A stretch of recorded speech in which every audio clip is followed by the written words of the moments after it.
জলমগ্ন কোচবিহারের দিনহাটা শহর দুর্ভোগে শহরবাসী। মঙ্গলবার রাত থেকেই টানা বৃষ্টিতে জলমগ্ন দিনহাটা শহরের একাধিক ওয়ার্ড।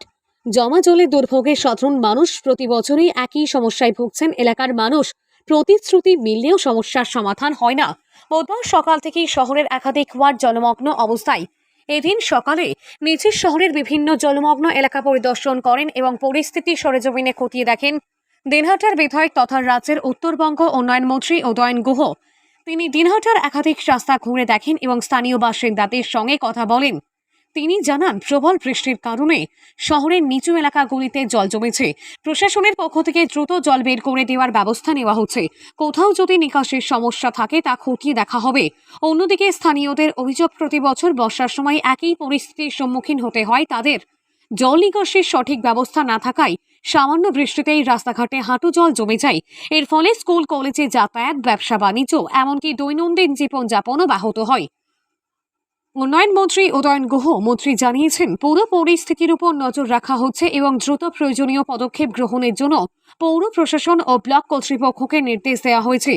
জানা যায়, যদিও বিকালের পর থেকে অনেকটাই জল ধীরে ধীরে নামতে শুরু করে দিয়েছে, তবে রাতে আরও বৃষ্টি হলে আবারও জল বাড়ার এবং জলমগ্ন হয়ে পড়ার আশঙ্কা থেকেই যায়। তাই বর্ষার মরশুমে আতঙ্ক কাটছে না দিনহাটা শহরবাসীর।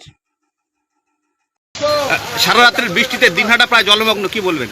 এটা দিনহাটা প্রায়, তোমরা দিনহাটা বলছো, দিনহাটা কেন, এটা ভারতবর্ষের কোথাও যদি এইরকম বৃষ্টি হয়, সারা রাত ধরে বৃষ্টি হয় এবং শুধু বৃষ্টি হওয়া না, এটা ছিটছিটে বৃষ্টি হচ্ছে না, মুষলধারে বৃষ্টি হচ্ছে এবং যা ফোরকাস্ট দেখছি তাতে তো আরও বৃষ্টির সম্ভাবনা। আবহাওয়া দপ্তর বলছে যে আগামী 15 তারিখ পর্যন্ত একই রকম প্রায় বৃষ্টি হবে।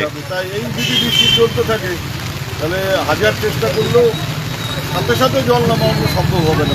কিন্তু পৌরসভার কর্মীরা তারা একেবারে যুদ্ধকালীন তৎপরতায় কাজ করছেন। তারা বিভিন্ন মোড়ে মোড়ে গিয়ে যেখানে ড্রেনের থেকে জলটা নামিয়ে দেওয়া, নোংরাটা সরিয়ে দেওয়া সম্ভব সেখানে করি। তার ফলে জলটা অনেকটা নেমে ওঠে, কিন্তু এর জন্য অপেক্ষা করতে হবে। যত বৃষ্টি হচ্ছে, এবার বৃষ্টিতে যদি একটু না ঘুরলে পরে কেমন করে জল এই তো জল যত জল বেরোচ্ছে তার চেয়ে বেশি জল বেরোচ্ছে। ওখানেই জল সময় দিতে হবে, কিন্তু কাজটা চলতে থাকবে, এই কাজটা বন্ধ হবে না। আমি পৌরসভা ভাইস চেয়ারম্যান আছে এখানে, ওরা যারা এই মানে আবর্জনা পরিষ্কার করার দায়িত্ব আছে, আমি বলবো যে সারাদিন ধরে আজকে কাজটাকে চালিয়ে তার দরকার হলে পরে স্পেশালি কাজ করাতে হবে, আর কিছু লেবার রাখতে হবে যাতে ওদের ছুটি হয়ে যায় 1.5-2 টাকা।